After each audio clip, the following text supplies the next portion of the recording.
Ano? Kalsada na mismo.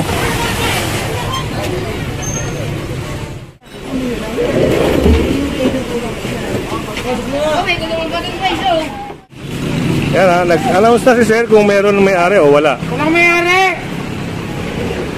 Naku, kay sir din pala. Ang tibay mo naman, ganito na lang. Pakuha mo na sa Ortiga. Pupuntahan lang natin yung isang lugar dito kung saan nga doon ipapa-receive yung coordination paper. At kung mapapansin nyo, parang makipot yung kalye rito. Tapos doon sa dinaanan natin kanina, merong naka-double parking. Ito kasi kinumplain na naman, complain ulito. Kaya kailangan aksyonan. Lahat po ng mga operation natin ngayon ay kadalasan tinatawag sa hotline o minsan presidential complaint galing na Malacanang. So kung kayo may ipapa-operate, pwede naman po kayong mag-email o tumawag kayo sa hotline ng MMDA para sa ipapa-clear nyo o ipapa-operate nyo. So sunod lang tayo para naman mahantungan nyo kung ano yung pag-uusap dito. Yan mga kasama, at muli nandito tayo sa may barangay hall ng Barangay Damayan para nga dito sa coordination meet. Coordination na ihain nila para sa clearing operation. So sana makapasok tayo sa loob, no, para may cover din natin kung ano yung mga pag-uusap. Try natin, no. Kasi wala nung yun, pinagbigyan. Alin side? Dito po, sa part ng basketball court. Yung simula po sa COL hanggang sa may tenement is dito side. Oo, dito. Tapos yung kabila. So yung kabila, definitely, yung nakikita na lahat na yan. Ginawan kayo lang na. Kasi yun ang pagbigyan na kami ng ano naman. Parang bigyan niya na hindi ma-underman sa one side lang. So ang ticket yung kabila. Ngayon na lang para... So yun, nandito nga tayo, no? At nagipag-coordinate sila sa Richard pati sa Reveles para sa operation. Kaya nakikipag-coordinate kami sa barangay para malaman din namin ang lista. Kami sir sa sidewalk clear. Kung may mga obstructions sa bangketa, tatanggalin na rin natin. Kaya kung may nangyayari, papapasok natin. Sa hindi naman, illegal parking po yun. Kung hindi naman, kukumpis kayo na natin. So yun. Sa inyo, West Riverside. Yun. So West Riverside pala yung exact location. Kaya kung may mga obstructions sa bangketa, papapasok natin sa kanila kung personal sila ng gamit. Pero kung hindi naman, wala naman silang paglalagyan, kakanda po natin. Sabi ko, mas maganda kung may papasok sa Ayun, napaliwanag na rin ni Sir Richard sa kanila. Kung halimbawa maraming naka-obstruction sa sidewalk, i-correct. Pero kung halimbawa naman na talagang ayaw nila alisin, yun, sasakay po, kukumpiskahin. So yun ang pag-uusap dito. Yun, pinapareceive ng Sir Veles yung coordination paper. Okay, titikita na natin yung kabila. Yung kabila, parang inauthorize yun naman na magamit for the meantime as one-side parking. Kaso lang, hindi natin ko compromise yung kabila. Kasi pag parehas na may parking yan, roadblock na po tawag yan. So hindi naman tayo mapayag. So titikita natin yung kabila.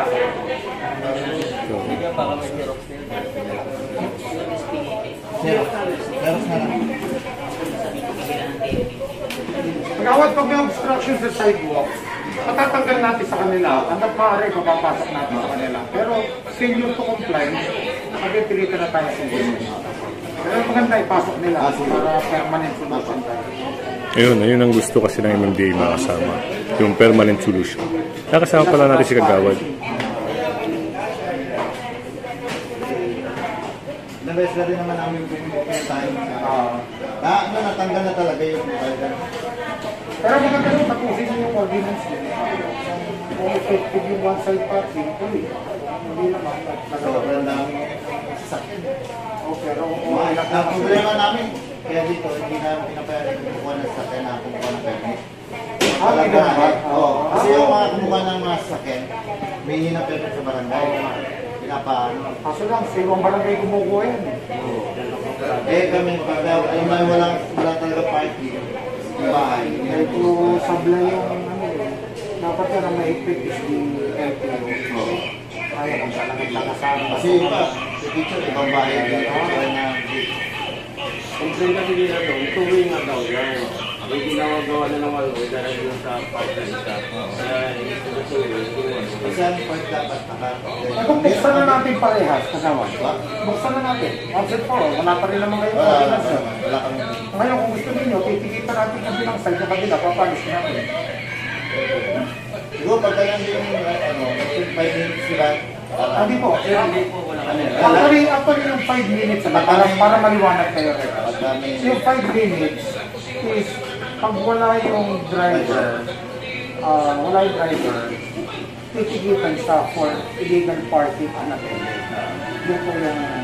Pero kung dumating naman ang driver, titigitan pa rin. Hindi ho yun yung 5 minutes rule na kailangan alisin within 5 minutes kung hindi na-ooperate. Mali po yun na ba? Ang concern lang ng mga 5 minutes, kung dumating ang driver within the period of 5 minutes, titikitan pa din siya. Pero driver illegal parking na lang siya. Mas mababa yung penalty compared to sa anak. Ayan. Andito na nga tayo sa subject area mga kasama na napakaraming mga motor dito, no? Ganun din sa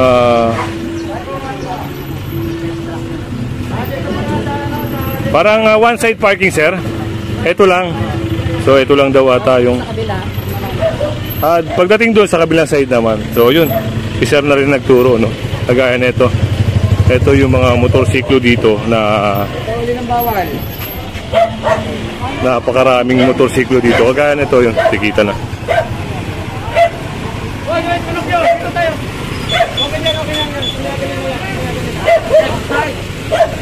Ito daw, sir. Ito pala yung mga matitikitan. At dito naman, ngayon may mga kita nyo, ginawa na nilang kulungan, ginawa na nilang mga Hindi naman tabi yan eh, gitna yan eh.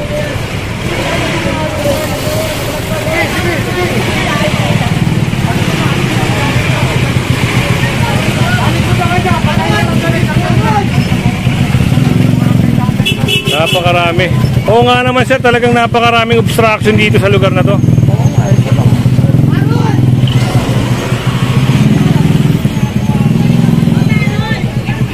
At ayun, may natikita na, may nasampulan na doon mga kasama.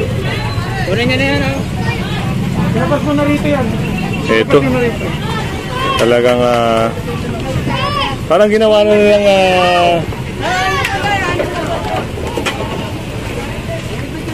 dito na sila nagninegosyo, no, sa kalsada na. Kalsada na mismo. Ito yung kailangan i-clear kasi pag nagkaroon ng sunog sa lugar na ito, hindi agad makakapasok ang mga bumbero dito. Kaya ito, patitikitan to ni sir. At itong tricycle na to, yun, patitikitan din to.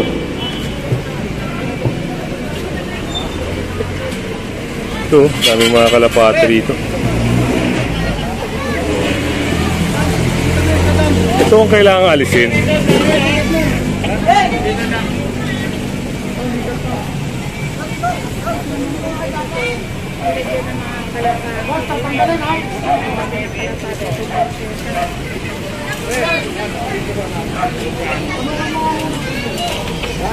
Yan, hinakot na yung compressor niya, no? Ang tanong, nakikita ba to ng mga taga-barangay? Isang tanong kasi yan, mga san.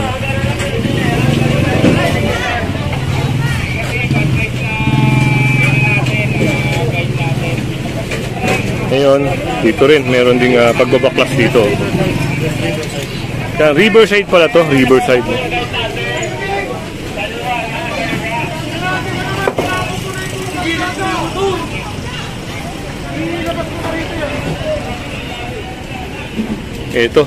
Ito yung mga sinasabi ko. Pag hindi to kinuha, kukumpiskahin to mga kasama.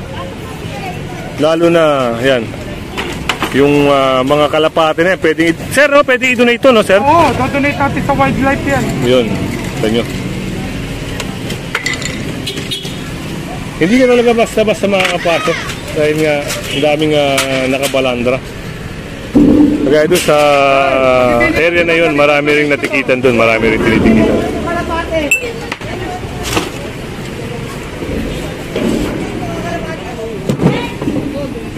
So, kita nyo, lumuwag, gumanda.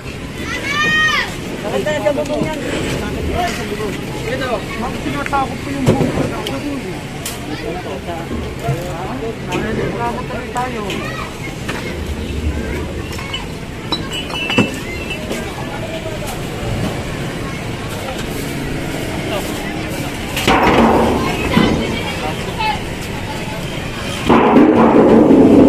Ito yun, kinakating na nila, tinatanggal na nila.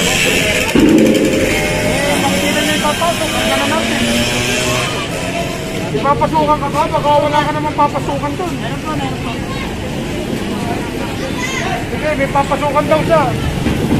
Ang nakakano lang doon, meron siya negosyo dito, tapos yung mga kalapate niya nandito rin.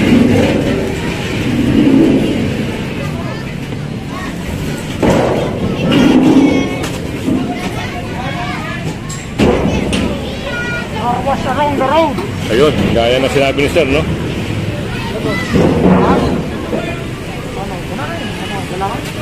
Kaya rin siguro hindi maalis-alis yung mga pagbabaano rito pag dami ng tubig dahil dito nga sila nagpapalinis.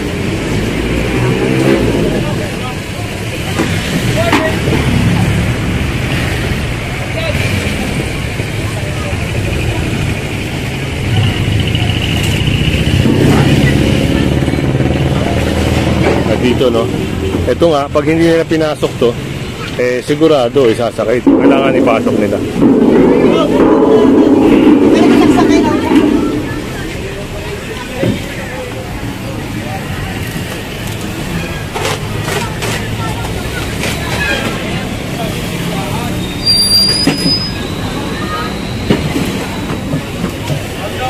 Ayun, baka may sakay na yun. Ayun, sinakay na nga. Ayun, yung mga lagay na yun. Sasakay na rin. Ayun, parang ano, pinagkakasya nila sa loob, no?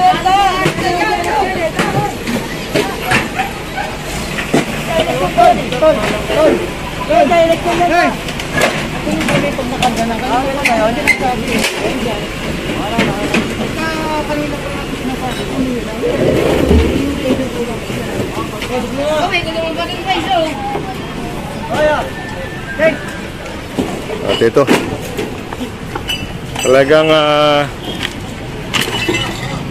medyo magandang tignan. Ito.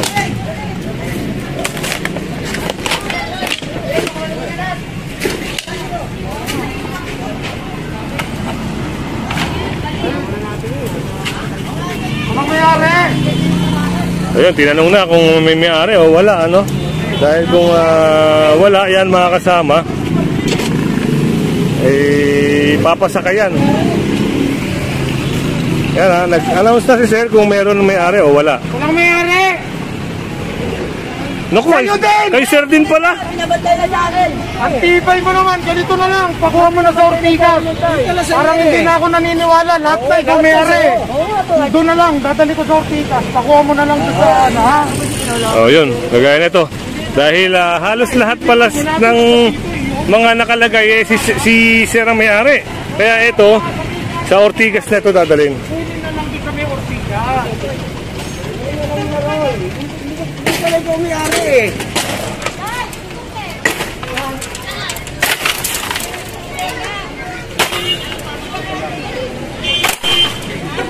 At dun, may nahuli na walang helmet, no?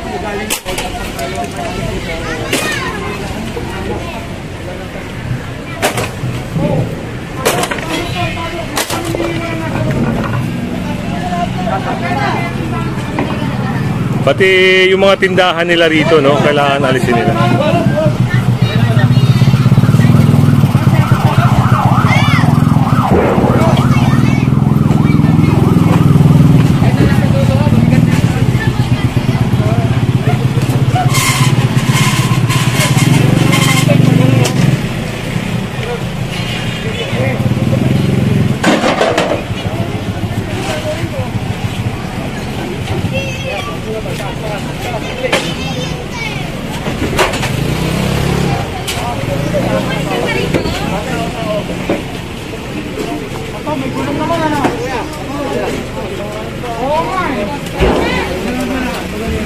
Ito, sa iyo rin? O, pasok. Asa may papasok? Dito, nakahang na rin yung ano, no, mga kulungan nila rito.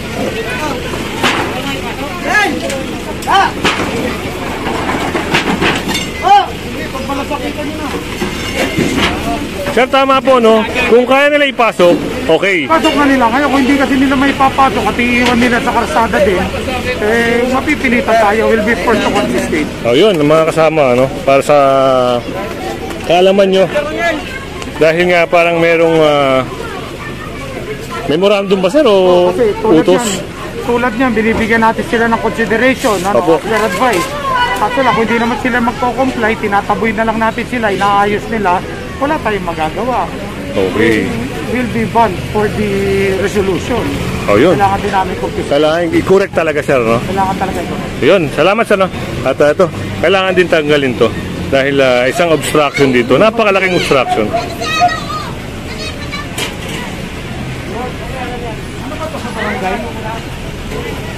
Sa barangay yan, naglagay dyan. Naglagay dito sa barangay. Barangay? Dito. Dito naglagay. Walang naglagay? Paano napunta yan yan? Buulan po natin. Ha? Buulan po natin. Binuo nyo lang. Bakit tanggal din natin? Ilipat natin sa tama. Ha, respeto nyo rin yung ano, yung repulto. Yes, sir. Paano natin re-respeto na sa kalsada? Tama rin natin. Sabi kayo lang naglagay niyan. Dapat sa looban yan. Sa looban, may lugar yan. Kahit yan, dapat ligtas sila. So, akala natin, taga-barangay ang naglagay dito. Hindi naman pala mga kasama. Sila rin ang naglagay. Ngayon, sabi nga ni Sir Richard, kailangan i-correct din.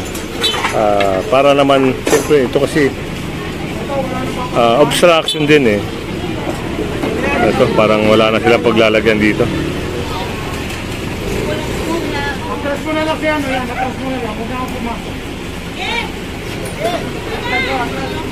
Ayan, dito na lang. Marami pa tayo kakargay. Pag dito na tayo.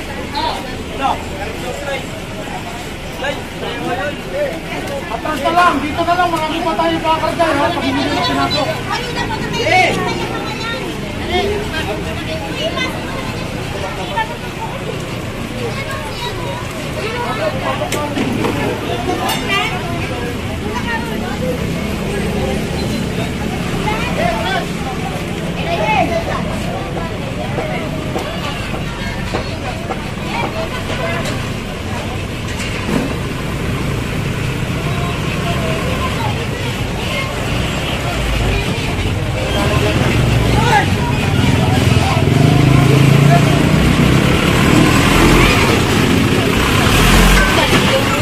At yung mga yung mga nakaparado doon ay natikitan na rin. Ito yung kuryente na nila. Doon, connection nila. Hindi ko lang alam kung legal yan, no? Ang isang napakadelikado, no?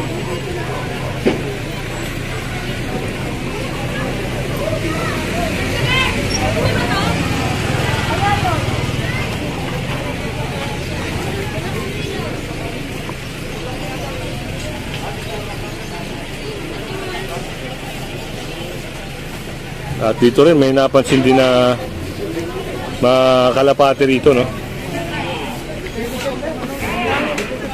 Ayun, natikitan nga si kuya. At ayun, natikitan din si ma'am. Dito pala sa harapan nila.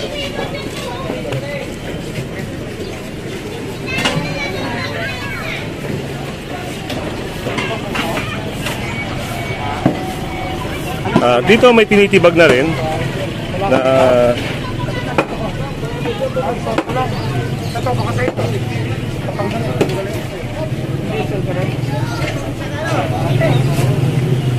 ayun, hindi pala sa kanila. Tama mo yun. Nakakatong gusto pa ako eh. Huwag ka nga niya, mabagsak yun eh.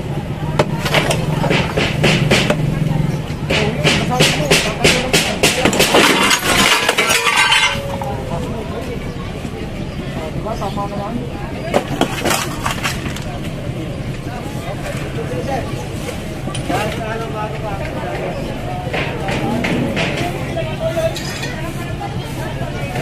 Ito, kunin ko yan. Ito. Hey, abra.